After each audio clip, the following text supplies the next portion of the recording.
प्यारे बच्चों, पिछली वीडियो में जैसा कि हमने पढ़ा कि हमारा तंत्रिका तंत्र कैसे काम करता है, लेकिन तंत्रिका तंत्र की एक विशेष बात हमने अलग बात देखी कि तंत्रिका तंत्र की कोशिकाएं जो हैं, जो तंत्रिका कोशिकाएं हैं वो शरीर के प्रत्येक हिस्से में नहीं है, प्रत्येक जगह तो नहीं पहुंच सकती। तो इसके लिए एक अलग व्यवस्था दी गई है, शरीर में एक अलग व्यवस्था इसके लिए विकसित हुई है।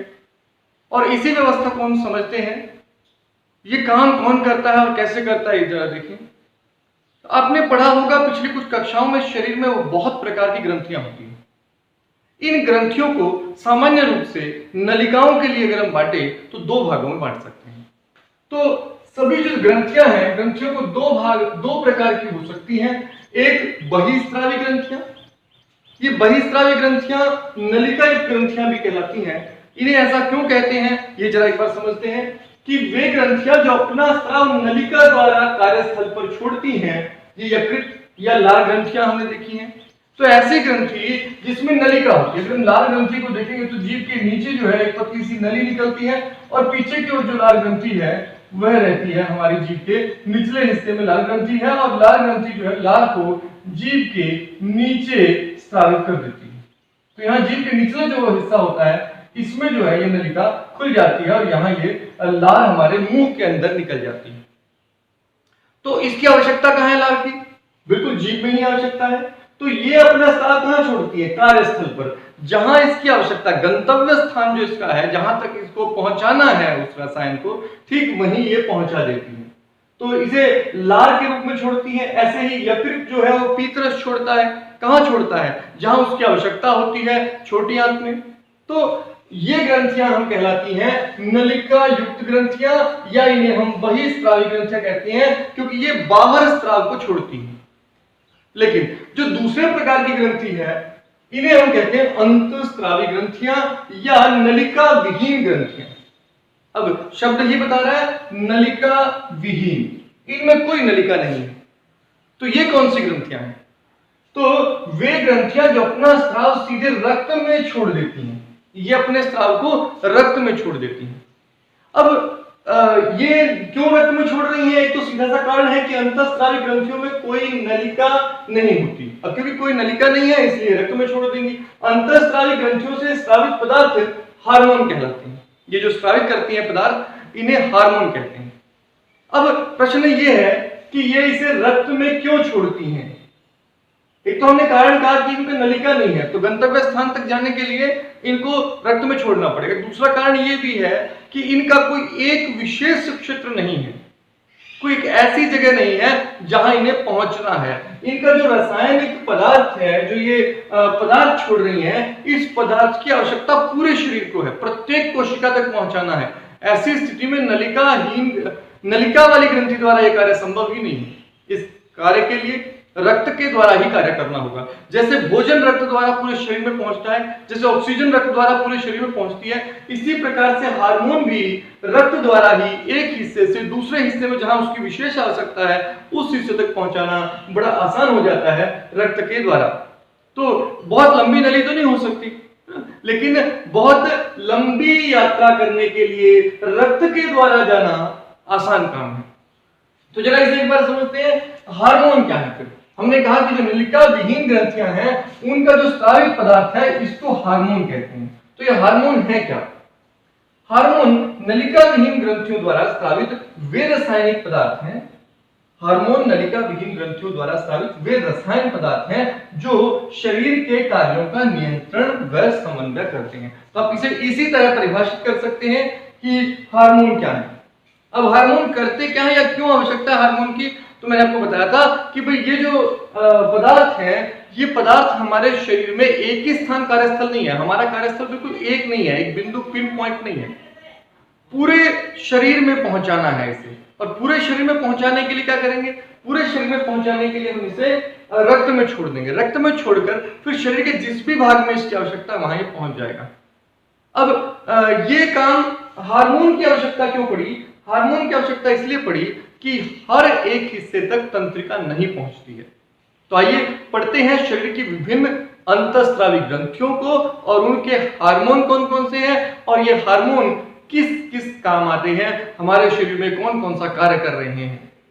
तो हार्मोन की पुरानी परिभाषा के अनुसार हार्मोन अंतःस्रावी ग्रंथियों द्वारा स्रावित रक्त में मुक्त किए जाने वाले वे रसायन हैं जो दूरस्थ लक्ष्य अंग तक पहुंचाए जाते हैं। तो ये पुरानी परिभाषा थी, परंतु अब परिभाषा को बदल दिया गया है। अब वर्तमान परिभाषा के अनुसार हार्मोन सूक्ष्म मात्रा में उत्पन्न होने वाले अपोषक रसायन हैं जो अंतरकोश के संदेश वाहक के रूप में कार्य करते हैं।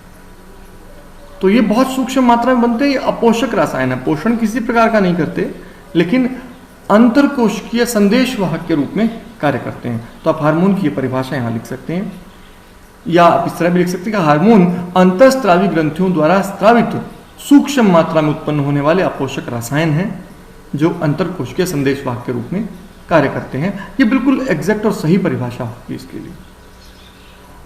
तो आइए जानते हैं इसके बारे में अब अलग अलग ग्रंथियों के बारे में। आप यहाँ ग्रंथियों को देख रहे हैं। सबसे पहले मस्तिष्क में देखिए तो यहाँ जो ये जो ग्रंथि है मस्तिष्क में, ये है हाइपोथैलेमस ग्रंथि, ये वाली ग्रंथि यहाँ हाइपोथैलेमस।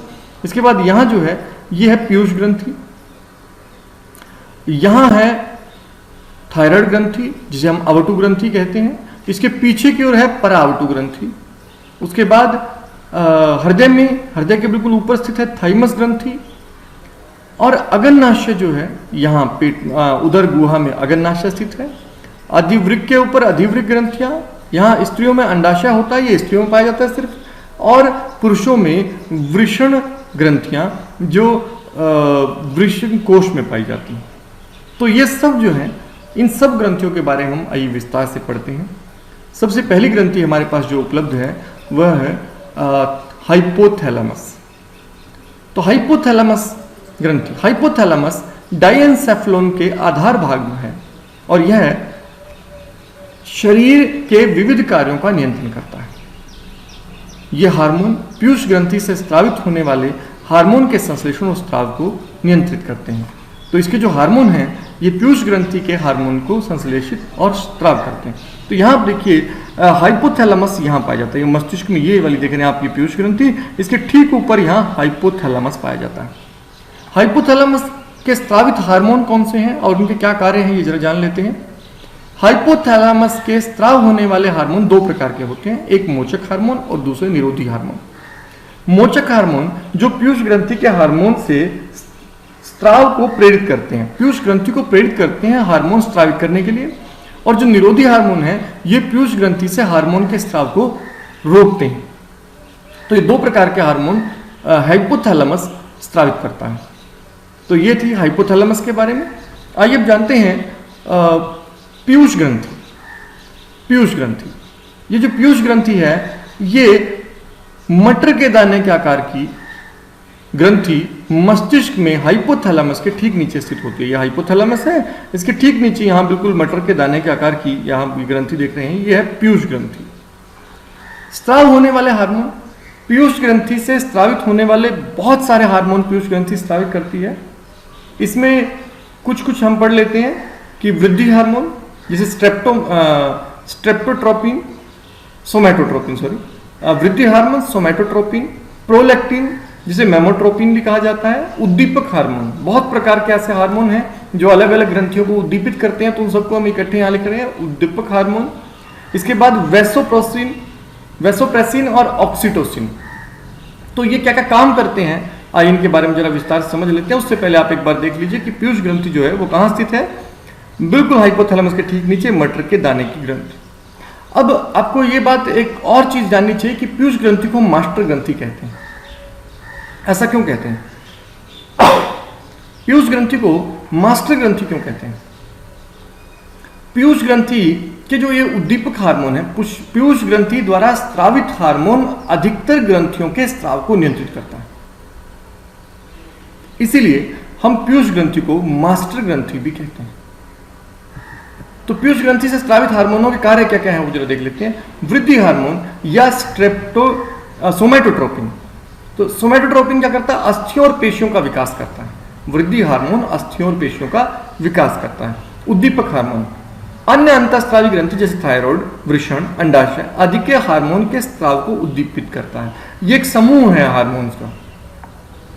प्रोलैक्टिन या मेमोट्रोपिन ये दुग्ध ग्रंथि के कार्य को नियंत्रित करता है, और वैसोप्रेसिन रक्त कोशिकाओं के संकुचन और रक्तदाब को नियंत्रित करता है। ऑक्सीटोसिन दुग्ध अवधि में दुग्ध के स्त्राव को नियंत्रित करता है। तो ये पीयूष ग्रंथि द्वारा स्रावित हार्मोन के कार्य हमने पढ़े। आइए अगली ग्रंथि के बारे में जानते हैं। अगली ग्रंथि हमारे गले में रहती है, इसका नाम है थायराइड ग्रंथि। थायराइड ग्रंथि श्वास नली के दोनों ओर स्थित होती है। तो यहां अगर आप श्वास नली को देखेंगे तो इसके दोनों ओर यहां पर हमारे पास थायराइड ग्रंथि है। ये थायराइड ग्रंथि है। यहां पर थायराइड ग्रंथि जो है ये थायरोक्सिन नाम का हार्मोन स्रावित करती है। यह हार्मोन कार्बोहाइड्रेट, प्रोटीन और वसा के उपापचय को नियंत्रित करता है। जल और विद्युत अपघट्यों का नियमन भी थायराइड हार्मोन द्वारा प्रभावित होते हैं। तो थायराइड हार्मोन कौन सा, हमें दो तीन चीजें ध्यान देनी है। एक तो ग्रंथि का नाम, एक ग्रंथि की स्थिति और एक ग्रंथि के स्रावित हार्मोन, और फिर उसका कार्य। तो अगर हम इस क्रम में इसे याद करेंगे तो याद करना आसान हो जाएगा। तो ग्रंथि है थायराइड ग्रंथि, कहाँ स्थित है? श्वास नली के दोनों ओर स्थित है। काम क्या करती है? थायरोक्सिन हार्मोन स्रावित करती है। थायरोक्सिन हार्मोन क्या काम करता है? हार्मोन कार्बोहाइड्रेट, प्रोटीन और वसा के उपापचय को नियंत्रित करता है। जल और विद्युत अपघट्यों का नियमन भी थायराइड हार्मोन प्रभावित करता है। थायराइड हार्मोन के सामान्य दर से संश्लेषित करने के लिए आयोडीन आवश्यक। तो थायराइड हार्मोन ठीक ठीक काम करती रहे, इसके लिए हमें आवश्यकता है आयोडीन की। हमारे भोजन में आयोडीन की कमी से अवथायरॉइडता एवं थायराइड ग्रंथि की वृद्धि हो जाती है, जिसे साधारणतया गलगंड कहते हैं। तो घेंगा नाम का रोग हो जाता है, गले की ग्रंथि फूल जाती है, आयोडीन की कमी हो जाए। गर्भावस्था के समय अवथायरॉइडता के कारण गर्भ में विकसित बालक के विकास की वृद्धि विकृत हो जाती है, यानी कि अपंग बालक जन्म लेते हैं। इससे बच्चों की अवरोधित वृद्धि या बोनापन जो बच्चों में आ जाता है, मंद बुद्धि हो जाते हैं, त्वचा असामान्य हो जाती है, या मूक बधिरता यानी कि गूंगे बहरे बच्चे पैदा हो सकते हैं। वयस्क स्त्रियों में अवथायरॉइडता मासिक चक्र को अनियमित कर देता है। तो यह भी एक समस्या है जो थायराइड आयोडीन की कमी की वजह से या फिर थायराइड हार्मोन के ठीक से काम ना करने की वजह से होता है। तो आगे हम अगली ग्रंथि को पढ़ रहे हैं, पैराथायराइड ग्रंथि। तो ग्रंथि का नाम है पैराथायराइड। कहाँ स्थित होती है? थायराइड ग्रंथि के पीछे की ओर स्थित होती है। तो पैराथायराइड ग्रंथि थायराइड ग्रंथि के पीछे की ओर श्वास नली के दोनों ओर स्थित रहती है। स्रावित हार्मोन का नाम है पैराथायराइड हार्मोन। तो पैराथायराइड हार्मोन क्या काम करता है? रक्त में कैल्शियम और फास्फोरस के स्तर को नियंत्रित करता है। ये कहाँ पाया जाता है? आप देखिए यहाँ पर चित्र में, ये थायराइड ग्रंथि है। थायराइड ग्रंथि के पीछे की ओर यहाँ 4 ग्रंथियां हैं, 4 जगहों पर ये पैराथायराइड ग्रंथियां दो जोड़ी में, एक दाईं और एक बाईं और पीछे की ओर मिलती है, थायराइड ग्रंथि के पीछे की ओर स्थित रहती है। उसके बाद हम बात करें थाइमस ग्रंथि की। थाइमस ग्रंथि कहाँ? हृदय के ऊपर फेफड़ों के बीच में स्थित होती है। यहाँ पर आप चित्र में देख सकते हैं, यह महाधमनी के ऊपर फेफड़ों के बीच में स्थित है, हृदय के ठीक ऊपर है। तो स्रावित होने वाले हार्मोन थाइमस, ये थाइमस से स्रावित होने वाला हार्मोन का नाम है थाइमोसिन। ये थाइमोसिन ग्रंथि थाइमस ग्रंथि प्रतिरक्षा तंत्र के विकास में महत्वपूर्ण भूमिका निभाती है। जैसे जैसे आयु बढ़ती है, थाइमस ग्रंथि कमजोर होने लगती है, उसका स्राव घटने लगता है, और इस कारण वृद्धावस्था में प्रतिरक्षा तंत्र जो है वो कमजोर होने लगता है। इससे अगली जो ग्रंथि की बात करते हैं वो है अधिवृक्क ग्रंथि। तो वृक्क के ऊपर स्थित है, इसलिए हम इसे अधिवृक्क ग्रंथि कहते हैं। तो अधिवृक्क ग्रंथि कहाँ स्थित है? वृक्क के ऊपर स्थित है। एक जोड़ी है, इसमें 2 अधिवृक्क ग्रंथियां हैं। स्रावित होने वाली ग्रंथि से एड्रिनल ग्रंथि भी कहते हैं अंग्रेजी में। तो अधिवृक्क ग्रंथि से स्रावित होने वाले हार्मोन का नाम है एड्रिनलिन और कॉर्टिकॉइड। तो एड्रिनलिन कैसे कार्य करता है? एड्रिनलिन और नॉर एड्रिनलिन किसी भी प्रकार के दबाव या आपातकाल स्थिति में अधिकता में तेजी से स्रावित होते हैं। इसी कारण से ये आपातकालीन हार्मोन या युद्ध हार्मोन या फ्लाइट हार्मोन भी कहते हैं। ये हार्मोन सक्रियता, तेजी, आंखों की पुतलियों के फैलाव, रोंगटे खड़े होना, पसीना आदि को बढ़ाते हैं। ये हार्मोन हृदय की धड़कन, हृदय संकुचन की क्षमता और श्वसन दर को बढ़ाते हैं। तो ये सब काम करते हैं एड्रिनलिन हार्मोन। जल्दी जल्दी हमारा जब आपको डर जाते हैं, आप खुश होते हैं, भय की स्थिति में होते हैं, दुख की स्थिति में होते हैं, तो आप देखते हैं आपके हाथ पैर कांपने लगते हैं, आपको मांसपेशियां जो हैं आपके उसमें रक्त अधिक हो जाता है। जब आप भागना चाहते हैं, खतरे की स्थिति में हैं, तो ऐसी सभी स्थितियों में एड्रेनलिन हार्मोन स्रावित होकर हमारे शरीर को आपातकालीन स्थिति के लिए तैयार करता है। दूसरा हमारे पास हार्मोन है कॉर्टिकॉइड हार्मोन। यह हार्मोन शरीर में प्रोटीन, वसा तथा कार्बोहाइड्रेट के उपापचय को नियंत्रित करते हैं। तो आइए पढ़ते हैं अगली ग्रंथि के बारे में। अगली ग्रंथि है अगन्नाशय। अगन्नाशय ग्रंथि अमाशय के पीछे की ओर उदर गुहा में स्थित होती है। अमाशय के ठीक नीचे पीछे की ओर स्थित होती है। तो ये कैसे कार्य करती है? अगन्नाशय से स्रावित होने वाले हार्मोन, दो हार्मोन निम्न प्रकार से हैं। एक है इंसुलिन हार्मोन, रक्त में ग्लूकोज के स्तर को कम करता है। इंसुलिन हार्मोन रक्त के ग्लूकोज के स्तर को कम करता है, और जब इंसुलिन हार्मोन बनना बंद हो जाए तो हम कहते हैं कि डायबिटीज हो गई है। डायबिटीज नाम का रोग कब होता है? जब शरीर में इंसुलिन की मात्रा एक निर्धारित स्तर से कम हो जाती है। ग्लूकागोन, ये रक्त में ग्लूकोज के स्तर को बढ़ाता है। तो ये दोनों एक दूसरे के उल्टा काम करते हैं। इंसुलिन रक्त में ग्लूकोज के स्तर को कम करता है, ग्लूकागोन रक्त में ग्लूकोज के स्तर को बढ़ाता है। तो दो हार्मोन अगन्नाशय ग्रंथि छोड़ती है। इससे अगले जो ग्रंथि, अंतःस्रावी ग्रंथि हमारे शरीर में पाई जाती है, वो है वृषण। वृषण एक जोड़ी वृषण पाई जाती है। वृषण जो है वो वृषण कोश में स्थित रहते हैं। आप यहाँ टांगों के बीच में वृषण कोश में चित्र में इसे देख सकते हैं। तो वृषण जो है ये क्या, उदर गुहा के बाहर वृषण कोश में एक जोड़ी वृषण स्थित होते हैं। इनके स्रावित हार्मोन का नाम है टेस्टोस्टेरोन। तो टेस्टोस्टेरोन हार्मोन स्रावित करते हैं नर लैंगिक अंगों का विकास और लैंगिक लक्षण जैसे कि दाढ़ी मूछ आदि का विकास।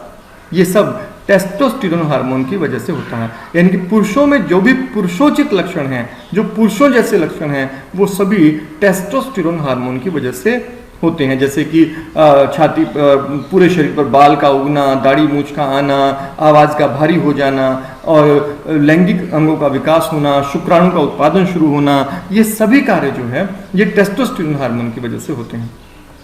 हालांकि वृषण ग्रंथि दो काम करती है, शुक्राणुओं का उत्पादन भी करती है और टेस्टोस्टेरोन हार्मोन का स्राव भी करती है। इससे अगली जो ग्रंथि है ये केवल स्त्रियों में पाई जाती है, अंडाशय।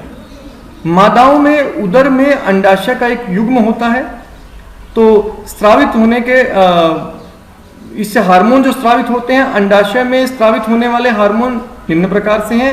एस्ट्रोजन मादा जनन अंगों का विकास और द्वितीयक लैंगिक लक्षण जैसे कि स्तन, जनन अंगों के आसपास बालों का विकास, और प्रोजेस्टेरोन यानी कि गर्भ को बनाए रखने में सहायता करता है। तो यहाँ एक तो एस्ट्रोजन हार्मोन स्रावित होता है। एस्ट्रोजन हार्मोन स्त्रियों में जितने भी स्त्रियों जैसे लक्षण हैं, जैसे कि स्तनों का विकास होना और कमर के नीचे के भाग का चौड़ा हो जाना, भारी हो जाना, इस तरह से जननांगों के आसपास बालों का उगना, या फिर अंडाशय से अंडाणु का विमोचन, मुक्त होना, निकलना, परिपक्व होना, ये सब जो कार्य हैं ये एस्ट्रोजन हार्मोन के कारण होते हैं। प्रोजेस्टेरोन हार्मोन गर्भ को बनाए रखने में सहायक है। तो अंडाशय इन दो हार्मोन को स्रावित करता है। रखते हैं यहाँ देखिए, ये अंडाशय स्थित है उदर गुहा में। तो ये अंडाशय में आपको देख रहे हैं, ये दोनों जो जोड़ी हैं ये हमारे अभी तक का लेसन हमारा अंतःस्रावी ग्रंथियों के बारे में पढ़ा। अगली वीडियो में हम पढ़ेंगे पादप हार्मोन के बारे में। धन्यवाद।